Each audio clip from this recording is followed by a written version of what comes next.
welcome back to DXB today, where tonight we are discussing the biggest storm the UAE has seen since records began. And our next guest is going to be answering a lot of our questions when it comes to insurance. Please join us in welcoming Karen Mulani, Development Manager at Pioneer Insurance Brokers. Thank you so much for joining us, Karen. Thank you, happy to be here. I want to know your reaction and everyone in the insurance game on the 16th when we saw the amount of rain, we saw what was happening. What was the reaction? What were the phone calls like?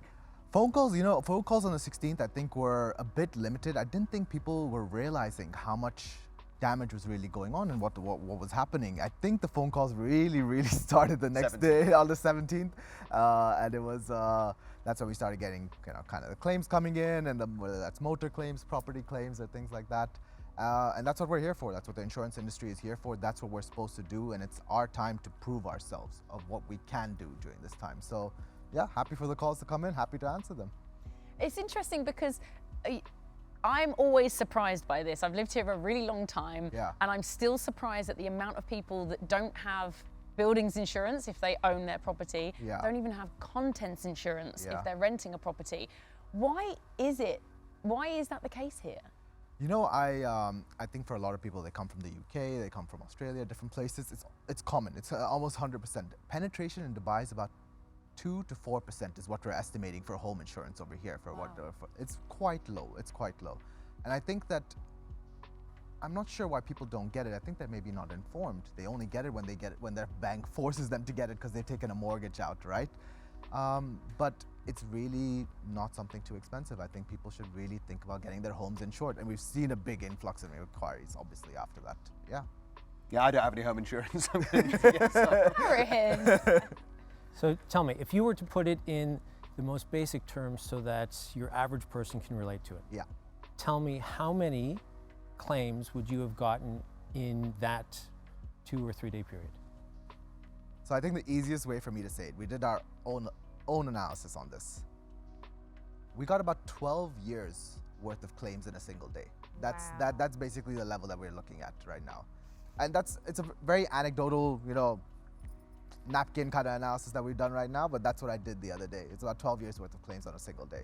And that's the kind of work that the insurers are putting in. And honestly, I've been super impressed by the insurers.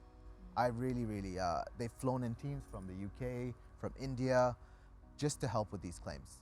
And like you said, it's an unprecedented event. I wouldn't expect other kind of industries to be able to handle something straight away if 12 years worth of things happen in a single day.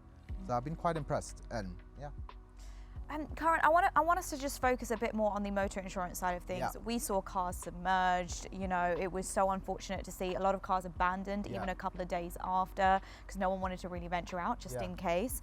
But I know a lot of people are still dealing with some claims that they have. They are still in process. They can't seem to close the cases. What are their rights when it comes to motor insurance and this kind of situation? That's a great question. So the first thing I think to clear up is to say that if you have comprehensive motor insurance and your car was parked and it got submerged and parked, you're covered. Now, how long it will take for the claim, I think you've got to bear a lot with the insurers and the garages. Garages are filled to the brim. There's literally no space for the cars to even go in. So those claims are going to take time.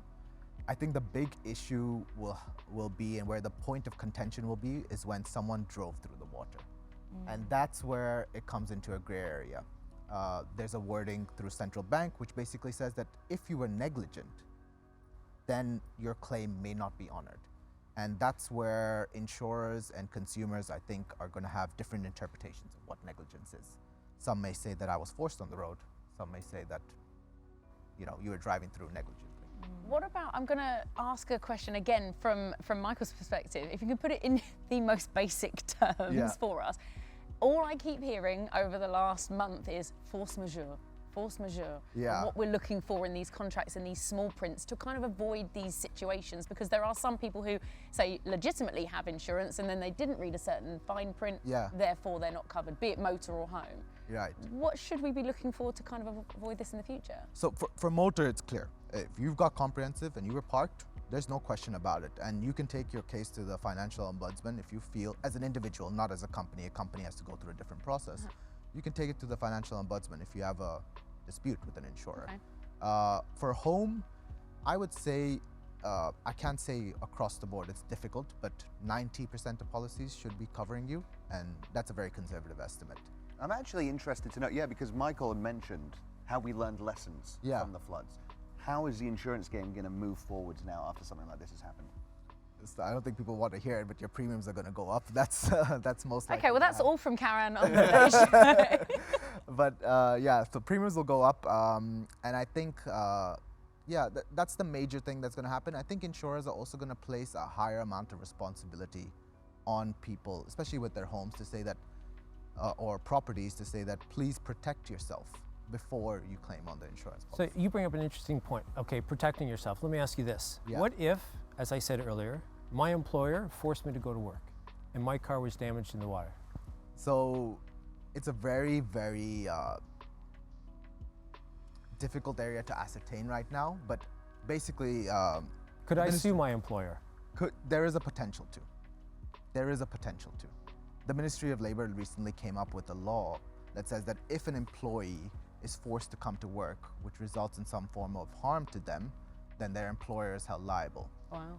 And employers' liability policies and workmen's compensation policies have to cover employers for any amendments which are made to labor laws.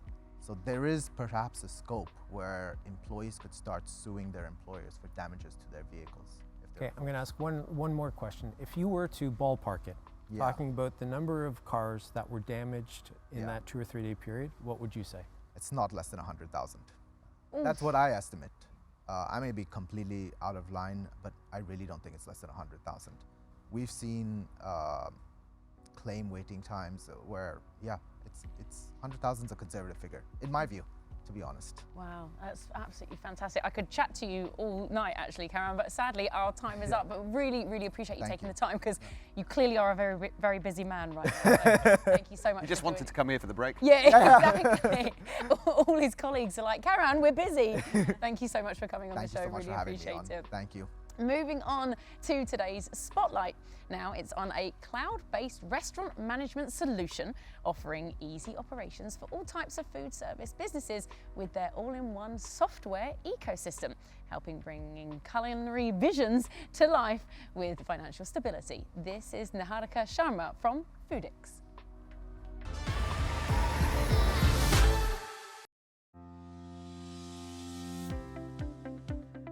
Hi everyone, I'm Niharika and I'm the country manager here at Foodix in the UAE.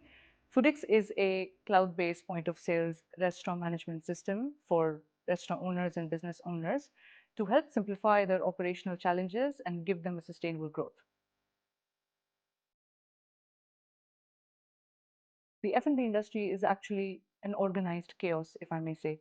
So Foodix identified the gap of how the restaurant managers and owners were struggling to achieve operational efficiency, to understand how to run their back-end and front-end operations. And that's when Foodix came in, and we were able to bridge that gap and help restaurant owners have a bird-eye view of how their businesses are running.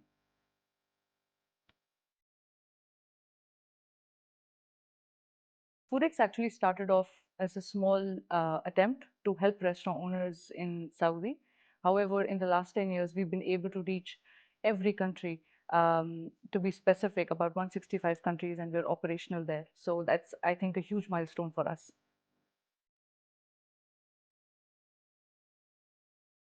Our vision is not just to empower the restaurant owners and F&B sector, but also to deep dive into the hospitality sector, such as hotels.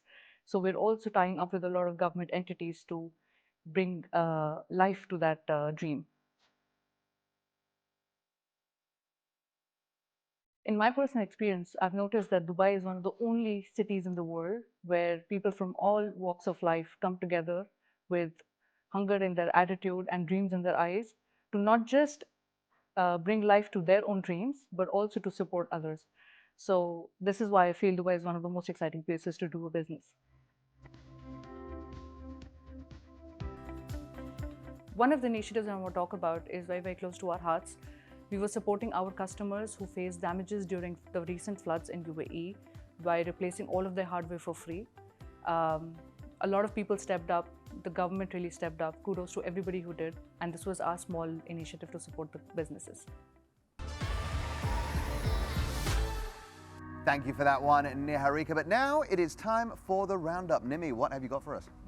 Well, we are talking about the floods and the storm that hit us in the UAE, but now what was the response to it? Well, the challenges that were posed by adverse weather conditions last month, the government of Dubai mandated developers and community managers to really conduct cleaning and repairs for residences free of cost to completely alleviate inconvenience caused to residents. Now, this being said, the government decided to step in and do their part as well. So after the rains, the Dubai government approved a transformative 21.8 billion sewerage system plan that will serve the city population for the next 100 years. So there's two things there, Michael, okay? We're talking first about the mandate of developers and communities coming together.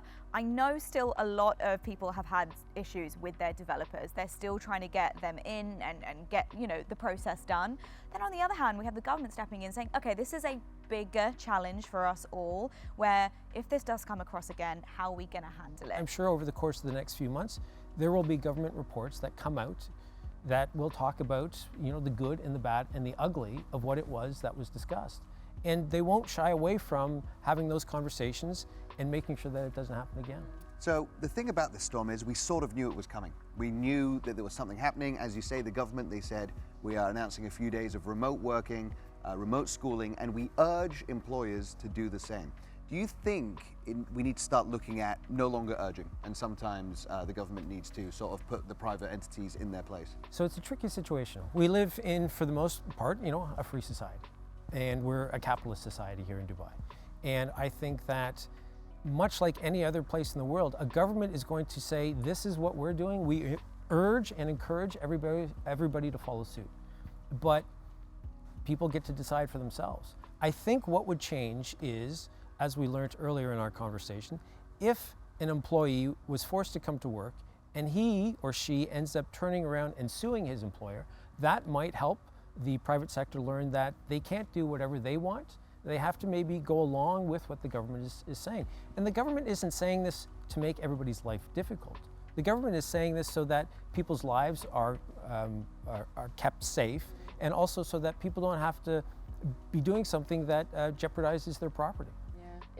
It's fascinating, and we are going to get another expert on the sofa very, very shortly. So next up, we're going to meet that expert. They're going to be talking to us all about the strategy, talking about how to tackle the climate crisis with promising solutions. So stay right there. We've also got an incredible performance as well. Don't go anywhere.